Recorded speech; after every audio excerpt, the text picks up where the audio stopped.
തിരുവനന്തപുരത്ത് ശ്രീകണ്ഠേശ്വരം ക്ഷേത്രത്തിൽ നിന്ന് ശ്രീനന്ദ തുടരുന്നുണ്ട്. ശ്രീനന്ദ, അവിടെ പുലർച്ചെ മുതൽ തന്നെ തീർത്ഥാടകർ വലിയൊരു തിരക്ക് നമുക്ക് ദൃശ്യങ്ങളിൽ കാണാം. ക്ഷേത്ര ദർശനത്തിനായി നീണ്ട ക്യൂ അവിടെ അനുഭവപ്പെടുന്നുണ്ട്. ഇതിനിടയിൽ ശിവരാത്രിയുമായി ബന്ധപ്പെട്ട പ്രത്യേക ചടങ്ങുകളും അവിടെ നടക്കുന്നുണ്ട് എന്നറിയുന്നു. വിവരങ്ങൾ ഇപ്പോൾ ഇവിടെ നടന്നുകൊണ്ടിരിക്കുകയാണ്. അഭിഷേകം, അതുപോലെ ജലധാര, ക്ഷീരധാര എന്നുള്ള നിരവധി പൂജാതി കർമ്മങ്ങളാണ് ഇപ്പോൾ പുലർച്ചെ മുതൽ തന്നെ ഇവിടെ നടന്നുകൊണ്ടിരിക്കുന്നത്. സൂര്യോദയം വരെ ആയപ്പോൾ നെയ്ധാര നടന്നുകൊണ്ടിരിക്കുന്ന ഒരു കാഴ്ചയാണ് ഇപ്പോൾ നെയ്ധാരയാണ് നടന്നുകൊണ്ടിരിക്കുന്നത്. മറ്റ് പ്രത്യേക ക്ഷേത്രങ്ങളിലെ ഉത്സവങ്ങളെല്ലാം 6 ദിവസം എന്നുള്ള ഒരു കണക്കിനാണ്. എന്നാൽ ഇവിടെ വന്നിട്ട് ഈ ശിവരാത്രി ദിവസമാണ് ഏറ്റവും വലിയൊരു ഉത്സവം എന്നൊരു ഏറ്റവും വലുതായി പ്രത്യേകതയൊന്നും കൂടെ ഉണ്ട്. നമുക്കിവിടെ നമുക്ക് നിരവധി ഭക്തർ ഇവിടെ എത്തുന്ന ഒരു കാഴ്ച നമുക്ക് കാണാൻ സാധിക്കുന്നുണ്ട്. നമുക്ക് വൻ ഭക്തജന തിരക്കാണ്. നമുക്ക് അവരോട് തന്നെ ചോദിക്കാവുന്നതാണ്. ചേച്ചി, രാവിലെ തന്നെ വന്നായിരുന്നോ?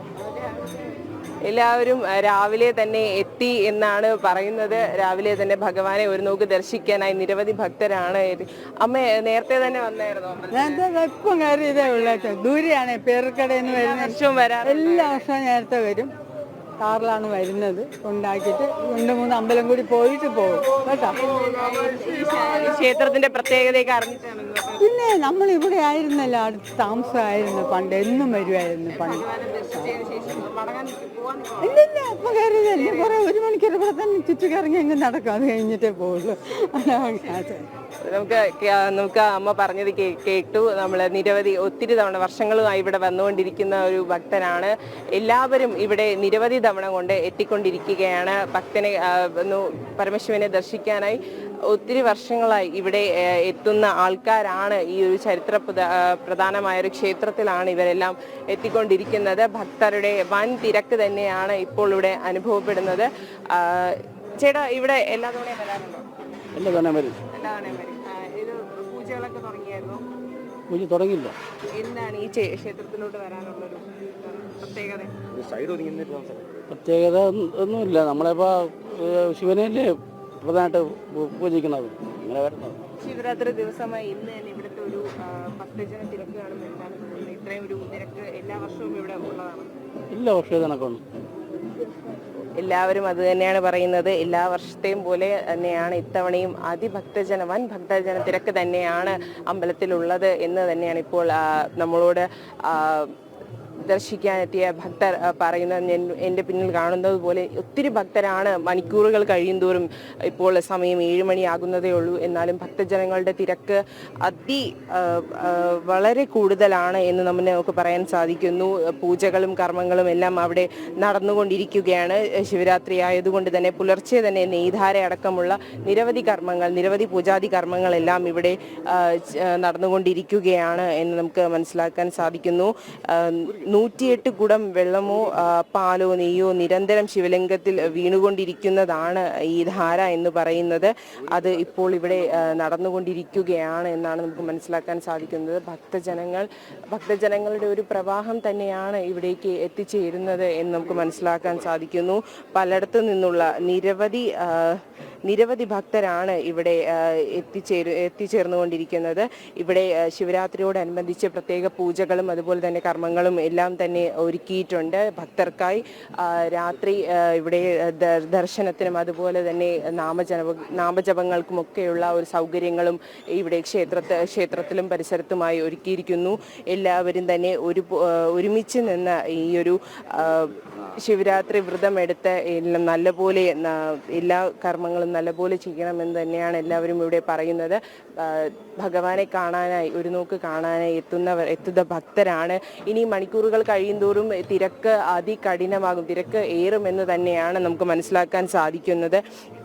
രാത്രി വൈകി ഇവിടെ പൂജകളും അതുപോലെ തന്നെ ശിവരാത്രി വ്രതമെടുക്കാൻ വരുന്ന ഭക്തരുടെ ഒരു തിരക്കും നമുക്ക് ഇവിടെ ദർശിക്കാൻ സാധിക്കുന്നു. ഇന്ന് രാത്രി നിരവധി പൂജകളും അതുപോലെ തന്നെ നാമജപങ്ങളും മറ്റും എല്ലാം ഇവിടെ നടക്കുന്നതായിരിക്കും.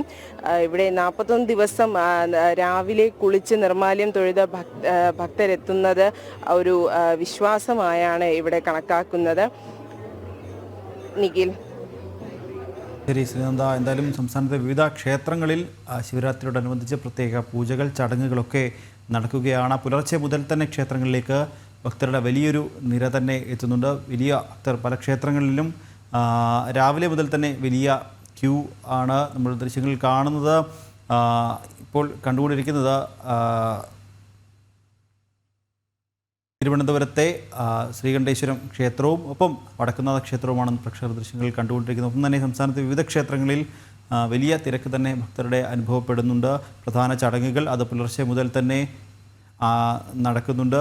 വീണ്ടും നമ്മൾ ആലുവ മണപ്പുറത്തേക്കാണ് പോകുന്നത്. മണപ്പുറത്ത് നിന്ന് കിരൺകുമാർ തുടരുന്നുണ്ട്. കിരൺ, നേരത്തെ പറഞ്ഞതുപോലെ തീർത്ഥാടകർക്ക് വേണ്ടി എത്തുന്ന ഭക്തർക്ക് വേണ്ടി വിപുലമായ സജ്ജീകരണങ്ങളാണ് ദേവസ്വം ബോർഡ് അടക്കം ഒരുക്കിയിട്ടുള്ളത്. ഒപ്പം തന്നെ അവിടെ എത്തുന്ന തീർത്ഥാടകർക്ക് വലിയ തിരക്ക് ഉണ്ടാകുന്നുണ്ട്. അതിനുള്ള ഗതാഗത നിയന്ത്രണമടക്കം ആലുവയിൽ പരിസര പ്രദേശങ്ങളിലൊക്കെ ഒരുക്കിയിട്ടുണ്ട് എന്നറിയാൻ സാധിക്കുന്നു. വിവരങ്ങൾ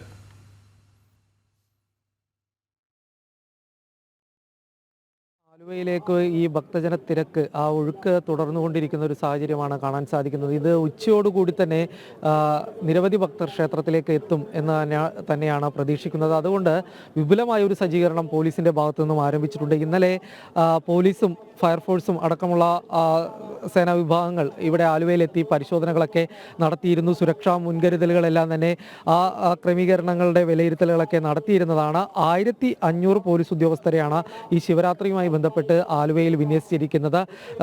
ഇന്ന് ഉച്ചയോടുകൂടി തന്നെ ഏകദേശം 3 മണിയോടുകൂടി തന്നെ ഉച്ചയ്ക്ക് ശേഷം 3 മണിയോടുകൂടി തന്നെ ആലുവയിൽ ഗതാഗത നിയന്ത്രണം ആരംഭിക്കും എന്നുള്ളൊരു കാര്യമാണ് പോലീസ് അറിയിച്ചിരിക്കുന്നത്.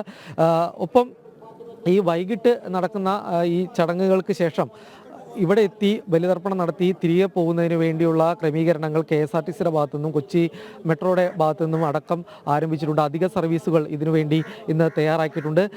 വൈകിട്ടോടുകൂടി തന്നെയാണ് ആലുവയിലെ ചടങ്ങുകൾ പ്രധാനമായിട്ടും ആരംഭിക്കുക. എന്നിരുന്നാൽ പോലും ഇന്നിപ്പോൾ രാവിലെ മുതൽ തന്നെ ഭക്തർ ഇവിടെ എത്തി ബലിതർപ്പണങ്ങൾ നടത്തുന്ന കാഴ്ച തന്നെയാണ് ആലുവയിൽ ഏതായാലും കാണാൻ സാധിക്കുന്നത്. നാളെ വരെ ഈ ബലിതർപ്പണം ഉണ്ടാകും എന്നുള്ളൊരു കാര്യമാണ് നേരത്തെ ദേവസ്വം ഉദ്യോഗസ്ഥരും അറിയിച്ചിരിക്കുന്നത്. കിരൺ, ഈ പറഞ്ഞതുപോലെ നാളെ ഇന്ന് രാത്രി പ്രധാന ചടങ്ങുകൾ, അതിനുശേഷം ബലിതർപ്പണത്തിൻ്റെ പ്രധാന ചടങ്ങുകൾ ഇന്ന് വൈകുന്നേരത്തോടു കൂടിയാണ് ഉണ്ടാവുക. അപ്പം നാളെ ഉച്ചവരെ, നാളെ രാവിലെയും പ്രധാനപ്പെട്ട ബലിതർപ്പണവുമായി ബന്ധപ്പെട്ട പ്രധാന ചടങ്ങുകളുണ്ട്. നാളെ ഉച്ചവരെ ഈ ഒരു ബലിതർപ്പണം ഭക്തർക്ക് നടത്താനാകും എന്നാണ് ദേവസ്വം ബോർഡിൻ്റെ ഭാഗത്തുനിന്ന് ലഭ്യമാകുന്ന വിവരം, അല്ലേ? തീർച്ചയായിട്ടും നിഖിൽ, അറിയിച്ചിരിക്കുന്നത് അതായത് ദേവസ്വം ബോർഡ് നേരത്തെ രാത്രി 12 മണിക്കും ക്ഷേത്രത്തിലെ ചടങ്ങുകൾ അതിൻ്റെ ആരംഭം ഉണ്ടാവുക. അതിനുശേഷമായിരിക്കും ഈ മറ്റ് ബലിതർപ്പണത്തിൻ്റെ മറ്റ് കാര്യങ്ങളിലേക്ക് കൂടി കടക്കുക. ഈ ബലിതർപ്പണം അത് നാളെ ഉച്ചവരെ തുടരും എന്നുള്ളൊരു കാര്യം അറിയിച്ചിട്ടുണ്ട്. ഏതായാലും വിപുലമായ ഒരു സജ്ജീകരണം ദേവസ്വം ബോർഡ് ഒരുക്കിയിട്ടുണ്ട്. പ്രത്യേകിച്ച് ഈ ബലിതർപ്പണത്തിനെത്തുന്ന ഭക്തർക്ക് സുഗമമായി തന്നെ ബലിതർപ്പണം നടത്തി തിരികെ മടങ്ങുന്നതിന് വേണ്ടിയുള്ള സൗകര്യങ്ങൾ അത് ഈ മുൻ വർഷങ്ങളെ അപേക്ഷിച്ച് തന്നെ ഈ വർഷവും ഭക്തജന തിരക്കുണ്ടാകും എന്ന് കണക്കുകൂട്ടി തന്നെ 84ഓളം ബലിത്തറകളാണ് ഈ പെരിയാറിൻ്റെ തീരത്തായിട്ട് ദേവസ്വം ബോർഡ് ലേലം ചെയ്ത് നൽകിയിരിക്കുന്നത്. ഈ ബലിത്തറകൾ രാവിലെ മുതൽ തന്നെ സജ്ജമായിട്ടുണ്ട്. ഭക്തർ ഇവിടെ എത്തി ബലിതർപ്പണം നടത്തുന്ന ഒരു കാഴ്ച നമുക്ക് ഈ പെരിയാറിൻ്റെ തീരത്ത് കാണാൻ സാധിക്കുന്നുണ്ട്. അത് ഇന്ന് വൈകിട്ടോടുകൂടി തന്നെ കൂടുതൽ ഭക്തരെത്തുന്ന ഒരു സാഹചര്യത്തിലേക്ക് എത്തും. ആ സമയത്ത് ഭക്തർക്ക് കൂടുതൽ സൗകര്യങ്ങൾ ഒരുക്കുന്നതിന് വേണ്ടി ദേവസ്വം ബോർഡ് അന്നദാനം ഒരുക്കിയിട്ടുണ്ട്. ഒപ്പം സേവാഭാരതി സന്നദ്ധ പ്രവർത്തന സേവനം കൂടി ഉണ്ടാകും എന്നുള്ളൊരു കാര്യം നേരത്തെ അറിയിച്ചിരുന്നതാണ്. ഏതായാലും സേവാഭാരതിയും ഒപ്പം ഇവിടെ ഈ വൈകിട്ട്. ശരി കിരൺ, എന്തായാലും രാവിലെ മുതൽ തന്നെ പുലർച്ചെ മുതൽ തന്നെ ശിവരാത്രിയോടനുബന്ധിച്ച് ക്ഷേത്രങ്ങളിലേക്കെല്ലാം വളരെ വലിയ തിരക്കാണ് അനുഭവപ്പെടുന്നത്. വലിയ ക്യൂ ക്ഷേത്രങ്ങളിൽ അനുഭവപ്പെടുന്നുണ്ട്.